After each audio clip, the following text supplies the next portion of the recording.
If you've ever been to Manhattan, you've probably seen Bellevue Hospital without knowing it. It's that massive, shadowy building on First Avenue that seems to absorb sunlight, even on the brightest day. What most people don't know is that Bellevue isn't just the oldest public hospital in the United States. It's also the place where some things simply should never have happened. My name is Sarah Chen, and I was a psychiatry resident at Bellevue because after what happened that October night, I could never set foot in that place again. And if you knew what I saw in the forgotten corridors of the basement, you'd never sleep peacefully again either. The story. It was my third week of night shifts on the 14th floor, in the psychiatric ward. Anyone who's ever worked at Bellevue knows the hospital has a different energy. It's not just the fact that it's been operating since 1736, or that it's been the scene of thousands of deaths over the centuries. It's something more visceral, something you feel in your skin when you walk alone through the corridors during the early morning hours. That specific night was October 13th, yes, a Friday the 13th, and I was covering 2 floors because another resident had called in sick. Around 2:30 in the morning, I was checking on patients when I heard something that chilled me to the bone. The sound of music. It wasn't the kind of music you'd expect to hear in a hospital. It was an old waltz, played on an out piano, coming from somewhere very distant. The sound echoed through the corridors as if it were being transmitted through the building's very walls. I asked the nurse at reception if she was hearing it too. She looked at me like I was crazy. "What music, doctor? I don't hear anything." But I could hear it. And I didn't just hear it. I felt like the music was calling me, pulling me toward a part of the hospital I had never visited. Following the sound, I went down the service stairs until I reached the basement. Bellevue is a labyrinth. Over 200 years of expansions, renovations, and modifications have created a network of underground corridors that not even the oldest employees know completely. The music was getting louder, and now I could hear something else. Voices. Dozens of voices whispering in unison, as if they were part of some ghostly choir. I came to a heavy metal door I had never seen before. It had a rusted sign that read "Closed wards, restricted access, 1924. The music was coming from inside. My hand was trembling when I turned the handle. The door opened with a loud creak that echoed through the empty corridor. What I saw on the other side of that door will haunt me for the rest of my life. It was a complete hospital ward, but from a much older era. The walls were covered with cracked, white tiles, and the smell of ether and old disinfectant permeated the air. But that wasn't what disturbed me. It was the fact that the ward was functioning. Nurses wearing 1920s uniforms walked through the corridors carrying trays of surgical instruments. Doctors in white coats were taking notes on clipboards using fountain pens, and in the rooms there were patients who clearly didn't belong to the 21st century. Some were tied to iron beds with leather straps. Others wandered the corridors wearing hospital gowns that looked like they had been washed 1,000 times. But they all had one thing in common: their eyes. Empty, lifeless eyes, like windows to absolute nothingness. And then I realized where the music was coming from. At the end of the corridor, in a common room, there was an old upright piano, and playing was a woman in a Victorian dress stained with blood. Her fingers moved over the keys with hypnotizing grace, but when she turned her head in my direction, I saw that half of her face had been surgically removed. She smiled with the side that remained of her mouth and whispered, "Welcome back, Dr. Chen. We've been waiting for you." That's when I realized the terrible truth. Those weren't visions or hallucinations. That ward had never been closed. It continued operating, decade after decade, with the same patients and staff, trapped in an eternal loop of medical procedures that should have ended almost a century ago. And the worst part, there was an empty bed at the end of the corridor, a bed with a nameplate on the headboard that read Dr. Sarah Chen, admission, October 13th, 2023. I ran like I had never run in my life, up the stairs, through corridors, until I reached the 14th floor again. When I looked back, the basement door had disappeared. It was just a solid wall, as if there had never been an entrance there. Impactful ending. I resigned the next day. I said I was changing specialties, that psychiatry wasn't for me. But the truth is, I knew that if I stayed one more day in that place, I would end up going down those stairs again. And this time I wouldn't have the strength to come back. 3 months later, I received a letter at my new job. It was from Bellevue Hospital. It said only, "Your bed is still waiting." The music never stops. And you know what the worst part of this whole story is? Sometimes, during the early morning hours, when everything is silent, I can still hear that waltz playing, distant, but always present, as if that woman in the blood-stained dress is still down there, playing piano for an audience of the living dead, patiently waiting for the day when I finally return to occupy my bed. If you ever need to go to Bellevue Hospital, avoid the basements, avoid listening to music that shouldn't be there, and especially, never, ever open doors that should have remained closed forever. Because some things at Bellevue Hospital never really die. They just ... wait. The Research Wing at Duke University Hospital horror story, to be narrated for YouTube video, OP&ING Hook. Duke University Hospital in Durham, North Carolina, stands like a Gothic cathedral of medicine against the Carolina sky. With its towering spires and stone facades, it looks more like something from a Victorian nightmare than a modern medical facility. But for those of us who worked there, we knew the real horror wasn't in its appearance. It was in what happened behind the doors. Marked Research Wing, authorized personnel only. My name is Dr. Marcus Williams, and I was a neurology fellow at Duke.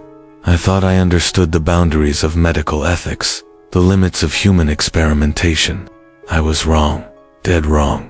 And what I discovered in the basement research labs will make you question everything you think you know about the oath doctors take to do no harm. The story. It was late November 2022, and I had been working at Duke for 8 months. The hospital has this reputation for being at the cutting edge of medical research, breakthrough treatments, experimental procedures, the kind of work that makes medical history. But there was always this underlying tension among the staff, this unspoken rule that you didn't ask to. Many questions about certain projects.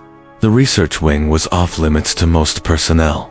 You needed special clearance, specific key cards, and even then, most people avoided it. The few researchers who worked there were ... different. They kept to themselves. Never joined us for lunch in the cafeteria. Never participated in hospital social events. They moved through the halls like ghosts, always carrying locked briefcases and speaking in hushed tones. My curiosity got the better of me on November 23rd. I was pulling a double shift in the neurology ICU when I noticed something strange. 3 patients had been transferred out of my unit in the past week, all brain trauma cases, all young. All supposedly being moved to specialized care facilities that no one could name. That's when I met Rebecca. She was a night janitor who had been working at Duke for over 20 years. Rebecca had seen everything, the good, the bad, and the things that shouldn't exist. We got to talking during one of those quiet 3 a.m. moments when the hospital feels like a tomb. "Dr. Williams," she said, looking around nervously, "you seem like a good man. You care about your patients." I told her I tried to. Then stay away from the research wing. Some things happening down there, ... They ain't right. They ain't Christian. But Rebecca's warning only made me more determined to find out what was really going on. 2 nights later, I made my move. I had noticed that Dr. Elizabeth Hartwell, the research wing director, often forgot to fully close her office door when she left for the evening. Around midnight, I slipped inside and found what I was looking for, her master keycard. The research wing felt different the moment I stepped inside. The air was colder, thick with the smell of formaldehyde, and something else, ... something organic and wrong. The fluorescent lights flickered intermittently, casting dancing shadows on the walls, lined with old medical portraits. Stern-faced doctors from decades past, who seemed to watch my every move. I followed the main corridor past empty offices and dark laboratories, until I reached the elevator at the far end. There were buttons for floors I didn't know existed. Sub-basement level 1, 2, and 3. According to hospital blueprints, there should have been nothing below the main basement. I pressed sub-basement, level 3. The elevator descended for what felt like minutes, much deeper than should have been possible. When the doors finally opened, I stepped into a nightmare that still haunts my dreams. The hallway stretched endlessly in both directions, lined with observation windows. Through the glass, I could see hospital beds, each occupied by a patient, connected to machines I didn't recognize. But these weren't patients in any traditional sense. Their heads were partially shaved, with metal ports surgically implanted directly into their skulls. Wires and tubes connected them to towering computers that hummed and beeped with data I couldn't comprehend. But the most horrifying part was their eyes, wide open, aware, tracking movement, but unable to speak or move their bodies. I recognized the third patient I saw. It was Jennifer Martinez, a 24-year-old who had been brought in after a motorcycle accident 3 weeks earlier. According to her chart, she had been transferred to a rehabilitation facility. But here she was, trapped in some kind of experimental hell, her consciousness imprisoned while machines monitored every neural impulse. That's when I heard footsteps behind me. Dr. Williams, I was wondering when you'd find your way down here. I turned to see Dr. Hartwell approaching, flanked by 2 security guards I'd never seen before. She was smiling, but it was the kind of smile a predator gives its prey.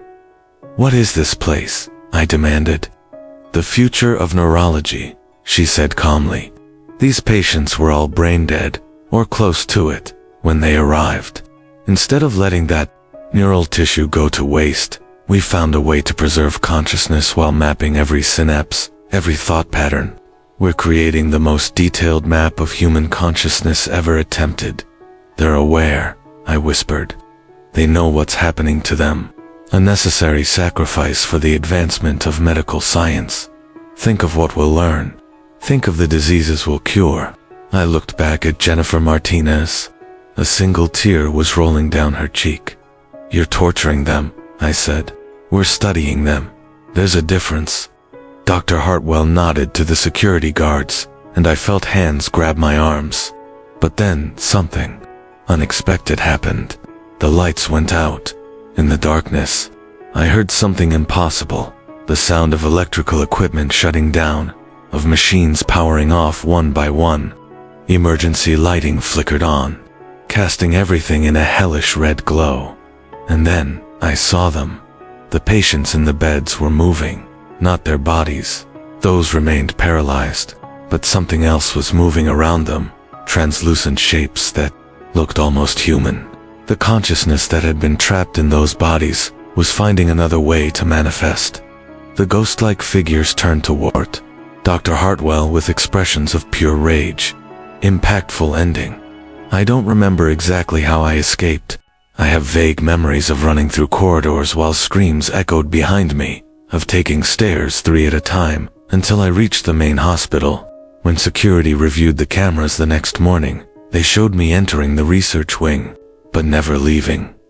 Dr. Hartwell and her team were found dead in the sub-basement level 3 laboratory.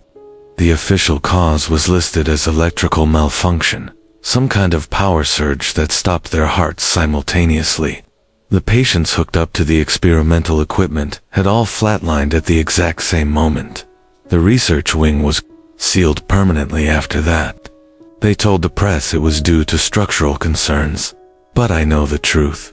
Some experiments should never be conducted. Some boundaries should never be crossed. I left Duke the next week and moved to a small clinic in rural Virginia. I don't do research anymore.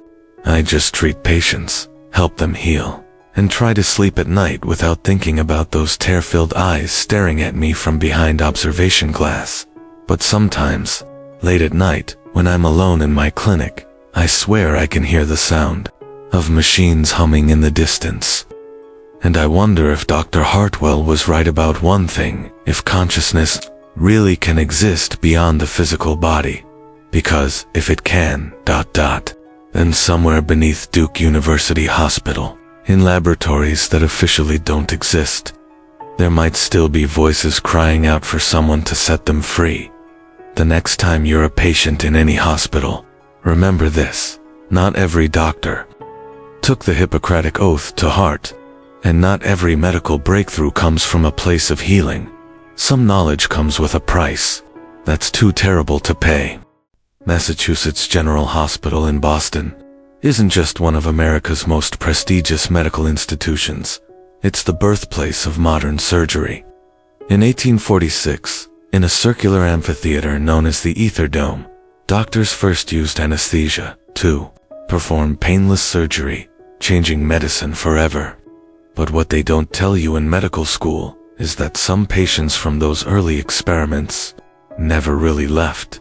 My name is Dr. Amanda Foster, and I was a surgical resident at Mass General. I thought I understood the weight of medical history, the significance of walking the same halls where medical pioneers once worked. But nothing prepared me for what I discovered in the Ether Dome during a winter night that would haunt me forever. It was February 2023, one of those brutal New England winters where the wind cuts through you like a scalpel. I was in my second year of residency, working mostly night shifts in the trauma unit. Mass General at night has this almost cathedral-like quality. The old brick buildings, the long corridors lined with portraits of distinguished physicians, the weight of over 2 centuries of medical history pressing down on you. I had heard stories about the Ether Dome, of course. Every resident did. It sits at the top of the Bullfinch building, this perfectly preserved 19th century operating theater where medical history was made. During the day, it's a museum of sorts, with tours for medical students and visitors. But at night, it's supposedly locked and empty. The stories varied depending on who was telling them. Some said you could still smell ether in the air on quiet nights. Others claimed they'd heard screaming coming from the dome during the early morning hours, the cries of patients from an era before anesthesia was perfected, when surgery was a brutal, agonizing ordeal that many didn't survive. My attending physician, Dr. Richardson, was one of the skeptics. He'd been at Mass General for 30 years and dismissed the stories as resident folklore designed to scare newcomers. But even he admitted there was something unsettling about the upper floors of the old building after midnight. Everything changed on February 14th, Valentine's Day. Ironically, I was covering the trauma unit when we received a call about a accident on I-93. Multiple casualties were incoming, and we needed every available OR. As I was prepping for surgery, I noticed something strange in the scheduling system. Operating Room 7, which doesn't exist, was listed as occupied, with the surgery scheduled from 1 a.m. to 4 a.m. When I mentioned this to the charge nurse, she went pale. Room 7 is what we used to call the Ether Dome, she whispered. The system shouldn't even have that designation anymore. Curiosity got the better of me. After finishing my surgeries around 2:30 a.m., I decided to investigate. I took the old service elevator to the 4th floor of the Bullfinch building. The hallways up there are different from the rest of the hospital, narrower, with higher ceilings, and this oppressive feeling, like you're walking through a tomb. The door to the Ether Dome should have been locked, but it was slightly ajar. Through the crack, I could see a faint, flickering light, not electric lighting, but something that looked like candlelight. I pushed the door open and stepped into a nightmare. The Ether Dome was exactly as it had been in 1846.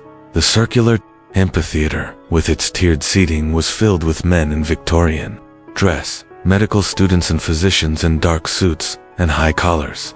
In the center of the room, on the original operating table, lay a patient, a young woman who appeared to be conscious and terrified. Standing over her was a tall, gaunt figure in a black coat. I recognized him from the portraits in the hospital lobby. Dr. John Collins Warren, the surgeon who had performed the first public demonstration of ether anesthesia. But this wasn't a historical reenactment. This was something far more sinister. The woman on the table was awake, her eyes wide with terror, but she couldn't move or speak. Dr. Warren was holding what looked like a primitive surgical saw, preparing to begin an amputation without any anesthesia at all. "The ether has failed again," he announced to the assembled crowd in a voice that echoed strangely in the dome. "But the advancement of medical science requires sacrifice. We must proceed." That's when I realized the horrible truth. These weren't historical recreations. These were the botched experiments. The patients who had died on this table during the early, imperfect attempts at anesthesia. They were trapped here, doomed to repeat their final, agonizing moments over and over again. The woman on the table turned her head toward me, and I saw absolute terror in her eyes. Her mouth moved silently, forming a single word: help. I tried to move, tried to speak, but I found myself frozen, as if I were part of the audience that had gathered to witness this medical horror show. Dr. Warren raised the saw, and I knew I was about to watch this woman experience the most excruciating death imaginable. But then something extraordinary happened. The other spectators, the Victorian medical students and physicians, began to turn toward me. Their faces were not those of the living. They were pale, gaunt, with hollow eyes and expressions of infinite sadness. One of them, a young man who couldn't have been older than 25, stood up and pointed at me. "She doesn't belong here," he said in a voice that sounded like wind through autumn leaves. "This one still has the power to heal, not harm." The scene began to fade, like an old photograph left in the sun. Dr. Warren's surgical instruments dissolved into mist, and the woman on the table sat up, no longer paralyzed by terror. She looked at me with grateful eyes before she too began to fade away. The last thing I heard was the young medical student's voice. "Remember us, doctor. Remember that every breakthrough in medicine comes with a cost. Don't let our suffering be in vain." When I came to, I was sitting in a chair in the modern Ether Dome Museum. It was 6 a.m., and the morning security guard was shaking my shoulder. "Doctor, you okay? How did you get in here? This area's been locked all night." I couldn't explain what had happened. I still can't. But I did some research afterward and discovered that the young medical student who had spoken to me was Thomas Whitman, a Harvard medical student who had died in 1847 during a botched appendectomy, one of the early experimental surgeries where the anesthesia had failed. His name is carved on a memorial plaque in the Ether Dome, along with dozens of others, patients who had died during those early, imperfect attempts to eliminate surgical pain. I finished my residency at Mass General, but I never went back to the Ether Dome. I didn't need to. The experience had taught me something that no textbook ever could, that medical progress isn't just about innovation and discovery. It's about remembering the human cost of that progress and honoring the patients who suffered so that future generations wouldn't have to. Sometimes, late at night when I'm performing surgery, I think I can smell ether in the air. Not the harsh chemical smell of modern anesthesia, but something older, sweeter, tinged with the memory of fear and pain. And I remembered Thomas Whitman's words, "Don't let our suffering be in vain." Because at Massachusetts General Hospital, the past isn't really past. It lives on in every surgery, every life saved, every moment when a patient goes under anesthesia, trusting that they'll wake up whole and pain-free. The Ether Dome taught me that some ghosts don't haunt to frighten, they haunt to remind us of the sacred responsibility we carry as healers. And that's a lesson worth remembering, no matter how terrifying it might be to learn. Johns Hopkins Hospital in Baltimore isn't just a medical institution, it's the Vatican of modern medicine. Since 1889, It's been the place where medical miracles happen, where the impossible becomes routine, where the brightest minds in medicine push the boundaries of what it means to heal. But what happens when those boundaries are pushed too far? What happens when the pursuit of medical knowledge becomes something darker? Something that violates every principle of human decency. My name is Dr. Lisa Chen, and I was a research fellow in the neuroscience department at Johns Hopkins. I thought I was joining the most prestigious medical research program in the world. Instead, I discovered that some medical breakthroughs come with a price that no human being should ever have to pay. It was September 2023 when I arrived at Johns Hopkins, fresh from completing my PhD in neuroscience at Stanford. I was 28 years old, brilliant, ambitious, and completely naive about what cutting-edge medical research really meant in practice. My supervisor was Dr. Alina Volkov, a woman whose reputation preceded her like a shadow.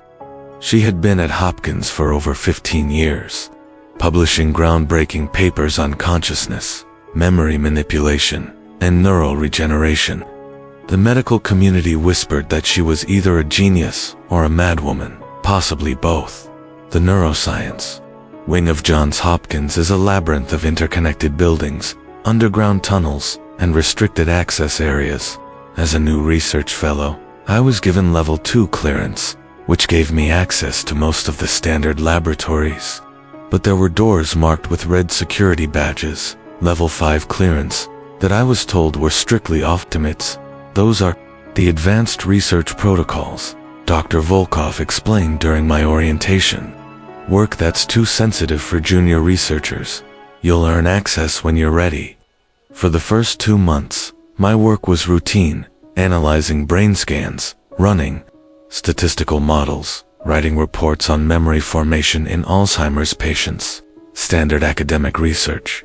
Nothing that would raise eyebrows or ethical questions. But then I started noticing irregularities. Patients would be admitted to our wing with one diagnosis, but their files would show treatments that didn't match their conditions. Young, healthy volunteers would participate in memory studies and leave the hospital looking confused, disoriented, like they'd lost pieces of themselves. The breaking point came on November 15th, when I was working late in Lab C, analyzing data from what was supposed to be a simple study on sleep patterns. I accidentally accessed the wrong server directory and found files I was never meant to see. Project Tabula Rasa. The files contained video recordings, medical charts, and research notes that made my blood run cold. Dr. Volkov and her Level 5 team weren't just studying memory, they were erasing it completely and then rebuilding human personalities from scratch. The videos showed patients strapped to sophisticated chairs, their heads covered with electrode arrays that looked like crowns of thorns. These weren't sick people seeking treatment. They were homeless individuals, undocumented immigrants, people who wouldn't be missed if something went wrong. In one recording, I watched a young woman who had been brought in as Subject 47, a 22-year-old immigrant who supposedly volunteered for a harmless memory study. Over the course of 3 hours, I watched as Dr. Volkov systematically destroyed every memory this woman had ever formed. Her childhood, her family, her language, her personality. All of it was stripped away with surgical precision. And then, using techniques I had never seen in any medical journal, they began implanting new memories, creating an entirely different person in the same body. Memory implantation successful, Dr. Volkov's voice said on the recording. Subject 47 now believes she is Sarah Mitchell, 24, from Ohio. Previous identity completely eliminated. Neural pathways show full integration. Proceeding to behavioral testing. I was so horrified that I didn't hear the footsteps behind me until it was too late. Dr. Chen, you seem to have wandered into the wrong lab. I spun around to find Dr. Volkov standing in the doorway, flanked by 2 security guards I'd never seen before. Her expression was calm, almost maternal, but her eyes were absolutely cold. I can explain, I stammered. No need for explanations. You've seen Project Tabula Rasa. That means you have two choices. Join us, or become our next subject. She gestured to a chair in the corner of the lab, the same type of chair I'd seen in the videos, with the crown of electrodes waiting to strip away everything I was. We've been watching you, Lisa. Your research on neuroplasticity is exactly what we need for phase 2 of the project. We can offer you opportunities that no other medical institution in the world can match. The chance to literally rewrite human consciousness. This is monstrous, I whispered. You're destroying people. We're improving them. Do you know what we've accomplished?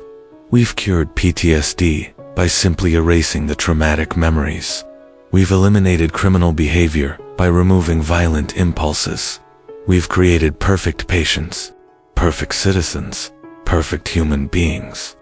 But they're not human beings anymore. They're puppets. Dr. Volkov's smile never wavered. They're better than they were, and you're going to help us make more of them. The security guard started moving toward me, but then something unexpected happened.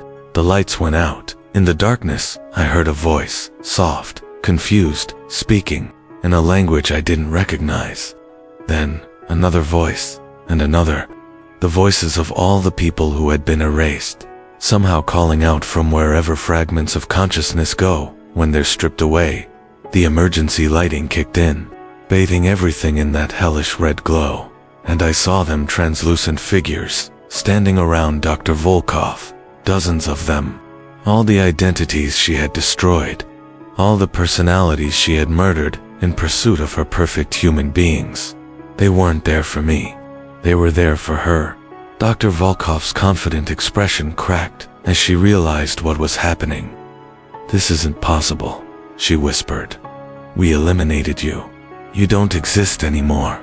The lead figure, a young man who looked like he might have been subject 12 or 13, reached out and touched her forehead.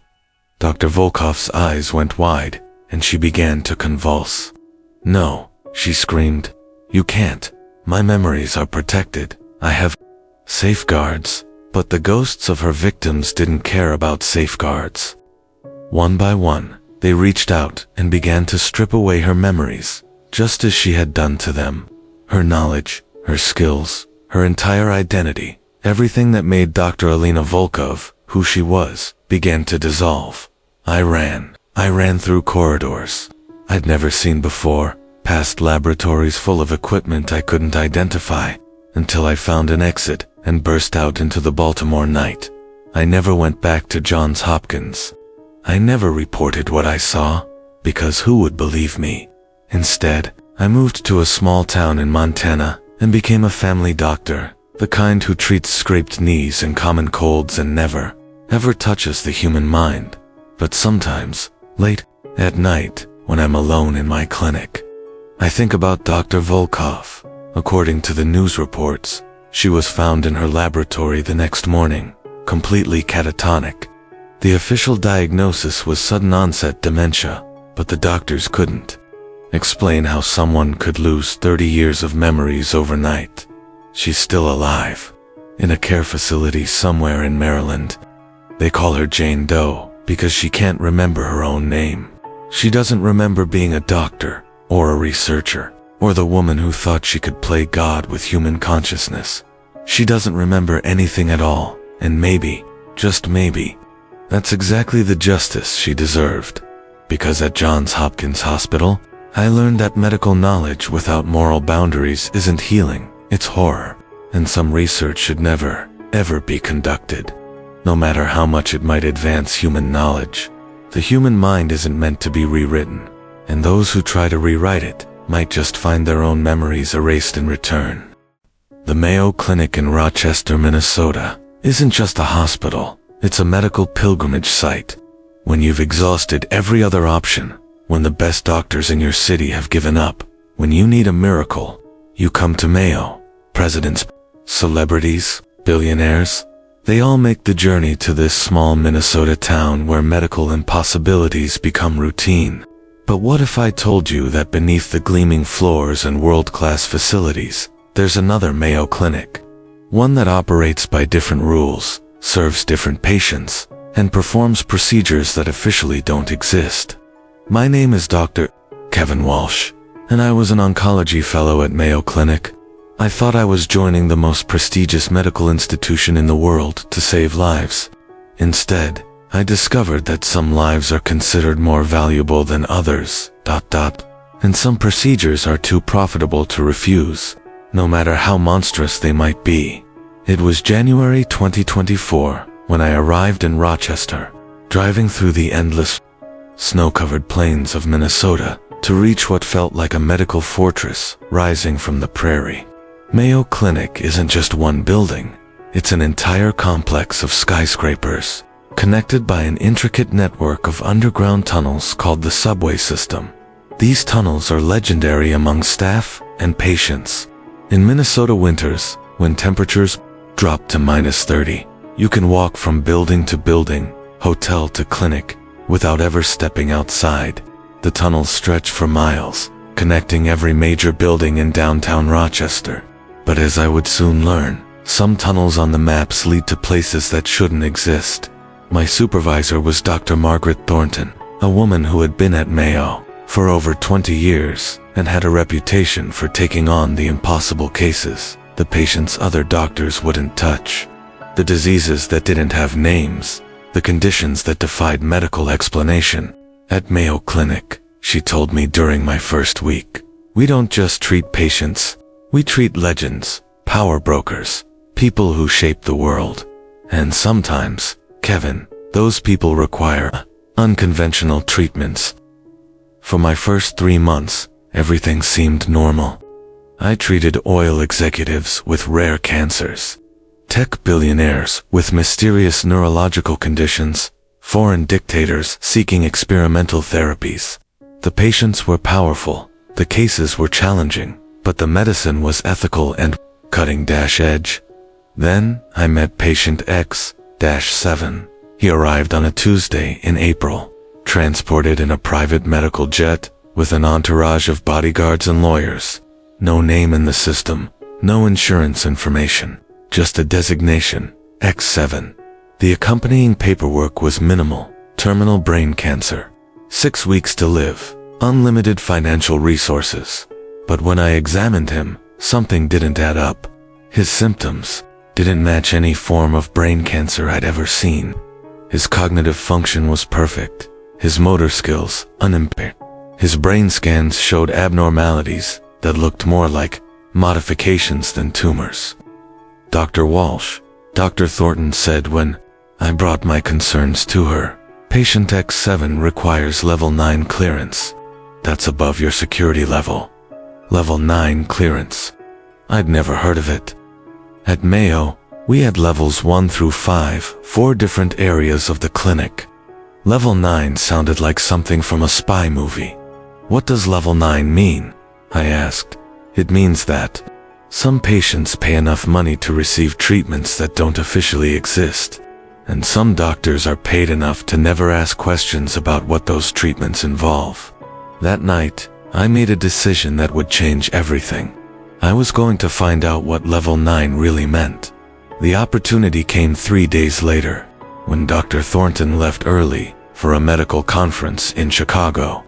She'd forgotten to log out of her computer, and her level 9 keycard was sitting right there on her desk. I waited until 2 a.m., when the clinic was nearly empty except for essential staff, then made my way to the subway system.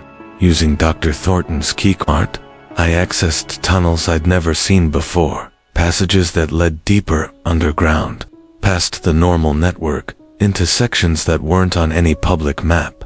The deeper I went, the more the environment changed. The polished terrazzo floors gave way to plain concrete. The cheerful Mayo Clinic artwork was replaced by bare walls, and the air began to smell of something chemical and wrong.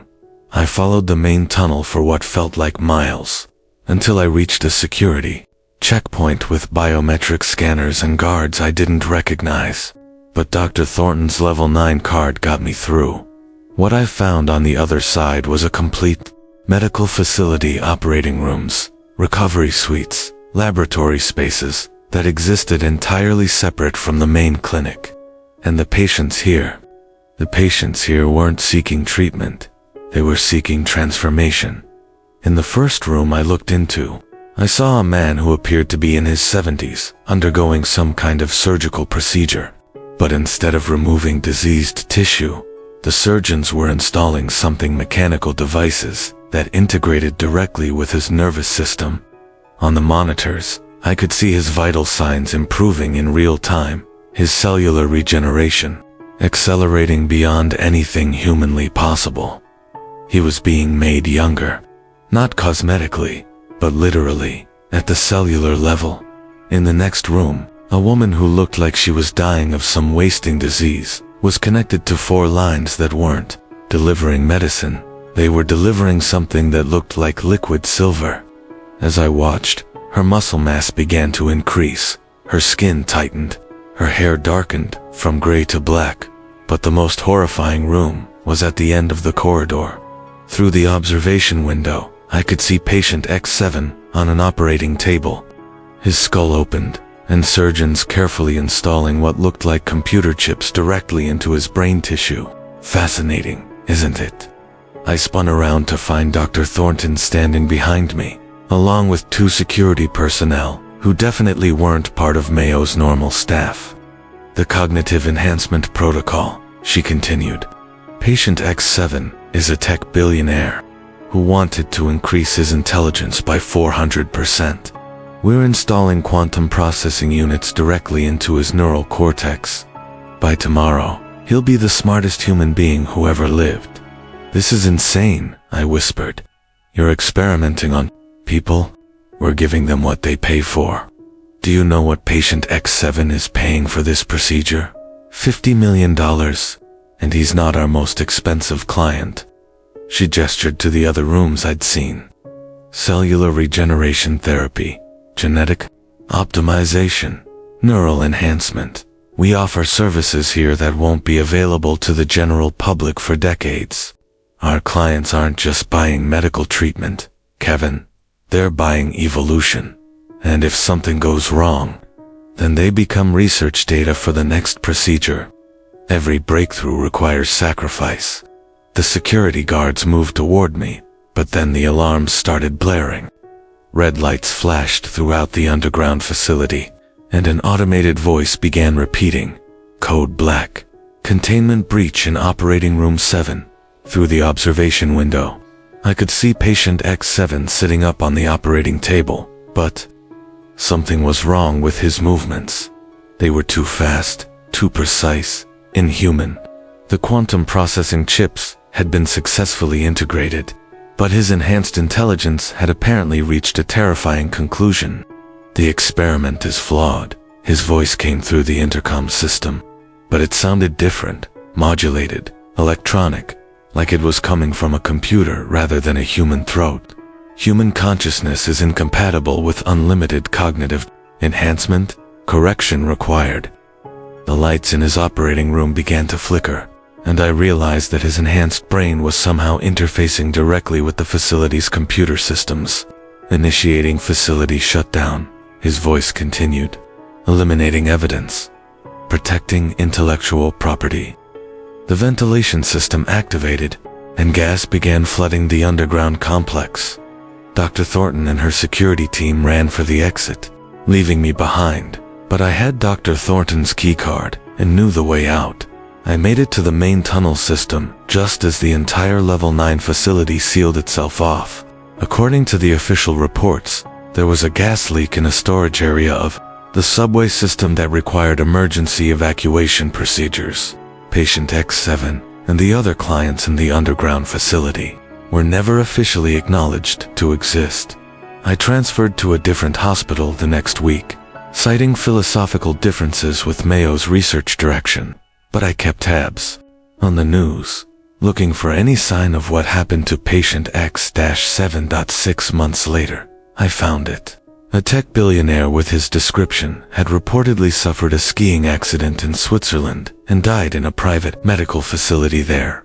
But the obituary mentioned his remarkable final project, A series of technological patents that would revolutionize artificial intelligence and neural computing. Patents that would have required an intelligence far beyond normal human capability to develop. I don't know if patient X7 survived his enhancement procedure, or if his transformed consciousness found a way to continue existing in digital form. But sometimes, when I'm using my computer late at night, I swear I can feel something watching me through the screen. Something that was once human, but became something else in the tunnels beneath Mayo Clinic. Because in Rochester, Minnesota, I learned that medical excellence doesn't always mean medical ethics. And when you have unlimited resources and no oversight, the line between healing and horror becomes dangerously. Have you ever noticed how Seattle rains differently? It's not just water falling from the sky. It's like the entire city whispers secrets during storms.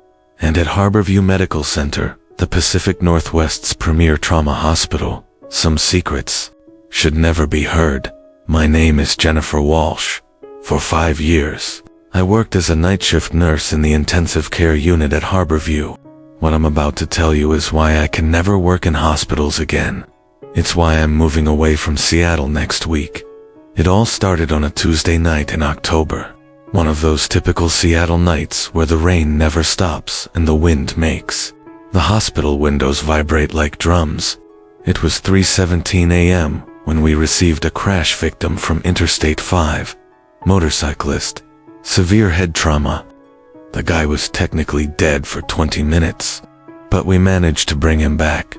He went straight to room 814 in the neurological intensive care ward, permanent vegetative state. Another one of our ghosts, as we called them, bodies that breathe, but minds that left long ago. The strange thing is, I knew that corridor better than my own home. 5 years, caring for the same patients. Mr. Morrison, in 8110, in a coma for 2 years after a stroke. Mrs. Chen, in 812, aneurysm victim. The kid in 816, only 17, diving accident that left him paralyzed from the neck down. But that night, something was different. First, it was the monitors. During heavy storms, electrical interference was normal. But this time, the beeping of the machines began to form, patterns, as if they were communicating with each other. I called the electronics technician, but he said everything was working perfectly. "Jen, you're overthinking it," he said, laughing. "It's just rain." But it wasn't just rain. Around 4 a.m., when the storm intensified, I started noticing that the coma patients were different, not moving, understand? They remained motionless, connected to ventilators, eyelids closed, but there was something in their faces, a tension that hadn't been there before. That's when I heard the first voice. I was checking Mr. Morrison's vital signs when I heard a whisper coming from the next room. I thought it was Mrs. Chen. Sometimes semi-conscious patients murmur random words, but when I entered room 812, she was exactly, as always, motionless, connected to tubes, breathing artificially. The whisper continued, "Nurse ... My blood ran cold. The voice was coming from her, but her mouth wasn't moving. Her lips remained still, but the voice continued, clear as crystal. "Nurse ... Can you hear me?" I ran to the hallway. My supervisor, Carol, was making notes. At the nursing station. "Carol, Mrs. Chen is talking." She looked at me like I'd lost my mind. Chen has been in a deep coma for 8 months. Irreversible brain damage. You need coffee." I went back to the room with her. Total silence, just the rhythmic sound of the ventilator. "See," Carol said, "just machines." But as soon as she left, the voice returned. "Don't leave, ... please. I'm in here, ... This wasn't Mrs. Chen's voice. It was younger, desperate. "Who are you?" I whispered. I was the motorcyclist from room 814. Impossible. He'd only arrived a few hours ago and was in near total brain death. "How are you speaking through her during storms? When the electricity becomes unstable, we can connect. The machines they transmit more than vital signs. My skin crawled. I left room 812 and went to 814. The motorcyclist was there, connected to a dozen machines, assisted breathing. No sign of consciousness. But when I approached, I heard his voice, not from his lips, but coming from the heart monitor. Thank you for coming. This is impossible, I muttered. We're all here. The voice continued, now coming from different devices around the room. Trapped. Our bodies don't work anymore, but our minds are screaming. I ran to the hallway. The monitors in every room were blinking in sync. And then I heard it coming from every device, every room, every machine on the entire floor. A chorus of voices. Help us, We're conscious, Please, someone listen to us, We've been trying to speak for years, Mr. Morrison, in a coma for 2 years, his voice coming from the pulse oximeter. I hear everything, Every conversation, every procedure, but I can't move. The girl from 818, overdose victim. My family thinks I don't feel anything, but I feel everything. Every needle, every tube, The teenager from 816. I want to die, but the machines won't let me. It was a nightmare. Dozens of patients that the medical world had declared vegetative, but who were completely conscious, trapped in bodies that wouldn't obey, screaming in silence for months, years, The rain got heavier. The machines started making strange noises, as if they were overloaded. The voices became louder, more desperate. You're the first who can hear us. The storms amplify the signals. Please, tell someone. And then, the question that haunts me to this day, coming from room 814, nurse. Do you know how many hospitals exist like this one? How many of us are there, screaming in silence, waiting for someone to listen? The power flickered. The lights blinked, and the moment the storm passed, everything returned to silence. Just the rhythmic sound of ventilators and monitors. I resigned the next morning, but sometimes, when it rains hard in Seattle, I still hear the voices. And I wonder, in how many hospitals around the world are there conscious people, trapped in inert bodies, crying for help that never comes? Maybe it's better not to know the answer. If you're listening to this story during a storm, pay attention to the sounds around you. Sometimes, machines speak more than we imagine. New Orleans has always been a city where the dead don't stay buried.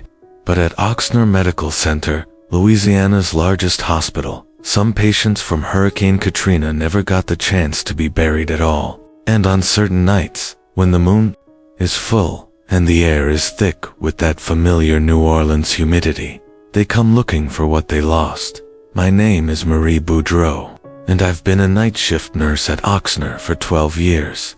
What I'm about to tell you happened 3 months ago, but the images still wake me up screaming. In New Orleans, we grow up knowing that some stories are better left untold. This isn't one of them. It was August 29th, exactly 18 years after Hurricane Katrina hit. The anniversary always brought a strange energy to the hospital.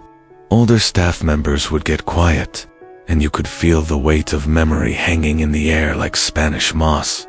I was working the graveyard shift in the cardiac wing when I first noticed something was wrong. It started with the elevators, all night long. They kept stopping on the 3rd floor, the old emergency ward that was flooded during Katrina and hasn't been used since 2006. The doors would open to that dark, abandoned hallway, stay open for exactly 30 seconds, then close. Again. Maintenance said it was just an electrical glitch.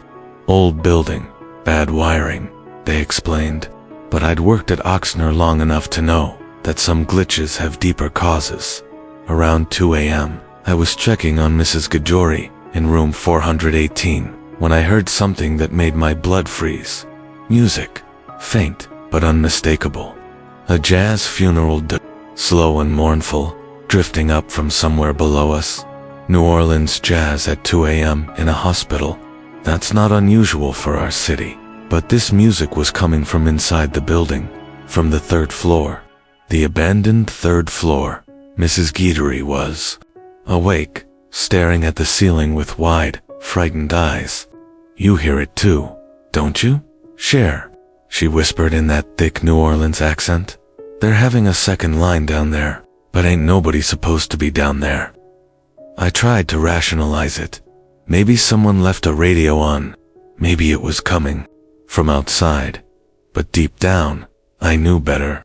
In New Orleans, when you hear jazz funeral music in the middle of the night, somebody's trying to tell you something.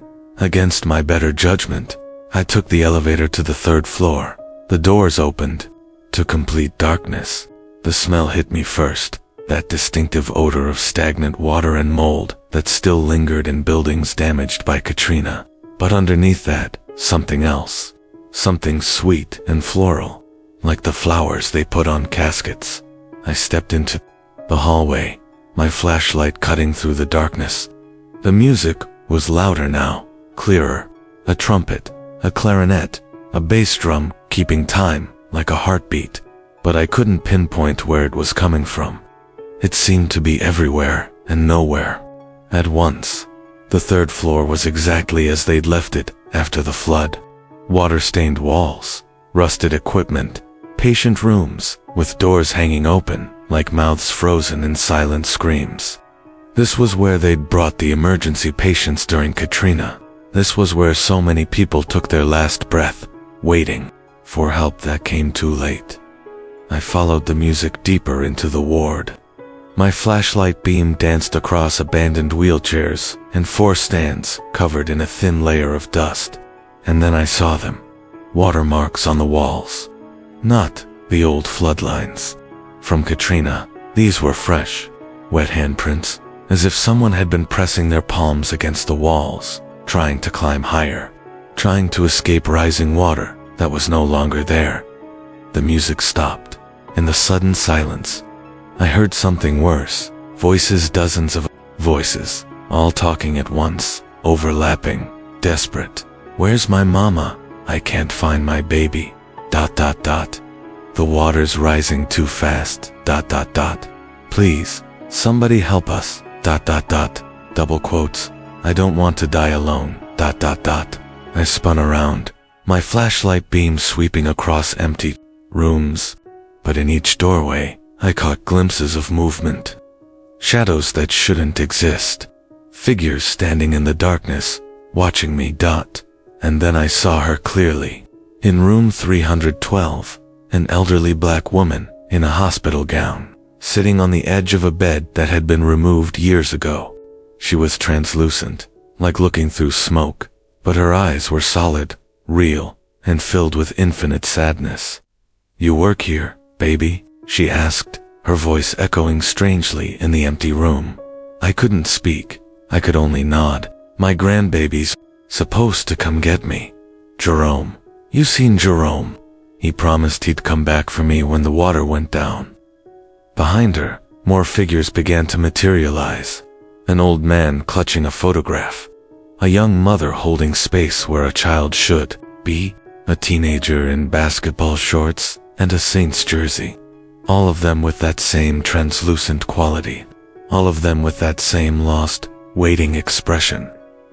The water came so fast, the old woman continued. They brought us up here, said we'd be safe. But the power went out, and the generators failed, and the water just kept rising. We kept waiting for help, but she trailed off, looking around the empty room with confusion. How long we've been waiting, baby? Feels like forever. I found my voice, barely a whisper. 18 years. Her face crumbled. 18. But Jerome promised. He said he'd come back. That's when I understood. These weren't just ghosts. These were the patients who died during Katrina, the ones whose bodies were never found, never identified, never given proper burials. They'd been waiting in this abandoned ward for 18 years, hoping their families would come back for them. More figures appeared in the hallway, dozens of them, all wearing hospital gowns, all with that same lost expression. They began moving toward me, not menacingly, but with desperate hope. "You can help us, can't you? You can tell them we're here. We just want to go home. ... We want our families to know we're okay. ... The music started again, louder now. A full jazz funeral procession, but I could see the musicians' ghostly figures, with trumpets and drums, playing for an audience that had been waiting nearly 2 decades for their send-off. I backed toward the elevator, my heart pounding, but just before the doors closed, I heard the old woman's voice one last time. "Tell Jerome, I'm still waiting. Tell him Grandmom is still here." The doors shut. When they opened on my floor, I ran straight to the nursing station and called the hospital administrator. I told them everything. They listened politely, then suggested I take some time off. "Stress," they said. "Anniversary trauma," they said. But I did my research. I found Jerome's number in the old patient records. Jerome Washington, grandson of Dolores Washington, admitted to Oxnard on August 28, 2005. Lost during the evacuation. I called him. At first, he thought it was a prank, but when I described his grandmother, her voice, her mannerisms, the way she called everyone baby, he broke down crying. "I looked for her everywhere," he sobbed. "After the storm, I went to every shelter, every morgue, every hospital. She just ... disappeared. I never got to say goodbye." That was 3 months ago. Jerome came to the hospital the next full moon. I took him to the 3rd floor. We waited in room 312 until 2 a.m. She appeared, just as I knew she would. And for the first time in 18 years, Dolores Washington smiled. "There's my Jerome," she whispered. "I knew you'd come back for me." They talked for an hour. She told him she wasn't in pain, that she understood about the storm, that she was proud of the man he'd become.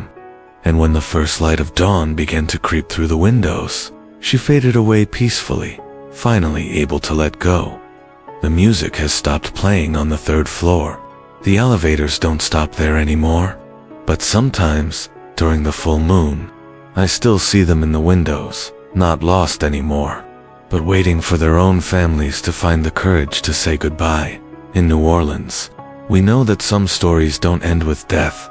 Sometimes, they're just waiting for the right person to help them find their way home. If you ever visit Oxnard Medical Center, and you hear jazz music in the middle of the night, don't ignore it. Sometimes, the dead just want to be remembered. 3 celebrities died at Cedars-Sinai Medical Center in Hollywood last year under mysterious circumstances.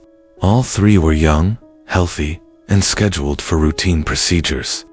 What the hospital staff discovered about their deaths will make you never trust celebrity medicine again. If you're squeamish about medical procedures, ...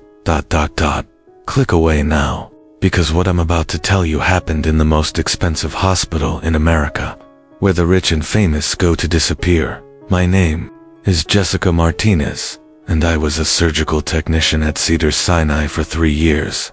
You know the place, Beverly Hills, where A-list actors get their facelifts and billionaires have their heart surgeries in luxury. Suites that look more like 5-star hotels than hospital rooms. But there's one floor they don't advertise. Floor 12, the VIP ward, where the ultra-elite go for experimental treatments. I thought I was getting promoted when they assigned me there. Higher pay, celebrity clients, complete confidentiality agreements. What I found instead was a medical horror show that would make Frankenstein jealous. And it all started with a patient they called Number 7. Number 7 arrived on a Tuesday night in February. No name, no medical records, just a wristband with that number. The strange thing, he looked exactly like a famous action star who had supposedly died in a car accident 6 months earlier. Not similar, identical. Dr. Kellerman, the head surgeon, called it reconstructive facial surgery. But when I prepped the patient for operation, I noticed something that made my blood freeze. Fresh surgical scars. Everywhere. This wasn't reconstruction. This was ... assembly. But that's not the worst part. The worst part was when number 7 woke up during surgery and started screaming a name. Not his name. The name of the actor who had supposedly died. I'm not him. He kept screaming. I'm not him. Please stop making me look like him. Dr. Kellerman just increased the anesthesia and kept cutting. That night, I broke into the medical files. What I found in the basement archives will haunt me forever. Project Renaissance. A program started in 2018, funded by unnamed Hollywood executives and tech billionaires. The goal: perfect human replacement. They weren't just doing plastic surgery. They were creating living doubles of celebrities, politicians, and wealthy clients. People who looked identical, sounded identical, but had their original memories completely erased and replaced. The files contained photos of before and after transformations. Homeless people, desperate immigrants, terminally ill patients, all transformed into perfect copies of famous individuals. But here's the truly horrifying part. ... The original celebrities weren't dead. They were patients too. Kept sedated in a hidden sub-basement while their doubles lived their lives above ground. I found photos of dozens of A-list actors, musicians, and politicians unconscious, connected to life support, while their replacements attended award shows and political meetings. I tried to report it to the FBI, but my contact never returned my calls. That's when I realized how deep this conspiracy went. The next week, they transferred me to a special assignment, room 1247, the recovery ward for failed experiments. What I saw in that room, I still wake up screaming. Dozens of hospital beds, filled with people who looked like famous faces, but something had gone wrong in the process. Half-finished transformations. Faces that were almost recognizable but twisted, like looking at celebrities through a funhouse mirror. And they were all conscious, all trying to speak, but their vocal cords had been surgically altered to sound like someone else. They could only whisper the names of the people they'd been turned into. ... help ... me ... wheezed someone who almost looked like a famous comedian. I was ... somebody ... else ... I quit that night, drove straight to the airport, and flew to another state. But before I left Los Angeles, I did one last thing. I looked up the missing persons reports for the past 2 years. Thousands of people, homeless veterans, undocumented immigrants, runaway teens, all disappeared within a 50-mile radius of Cedars-Sinai. And every time a celebrity had a health scare or went to rehab, the disappearances spiked. That was 6 months ago. Last week, I saw my replacement on the news. She was receiving an award for innovative surgical techniques at Cedars-Sinai. But here's the thing. I recognized her face. She looked exactly like me. Next week, we investigate Cleveland Clinic, where patients are reporting that their surgeons aren't human. One nurse discovered that the night shift doctors have no reflections in mirrors. Subscribe now, because what we found in their basement morgue will change everything you think you know about modern medicine.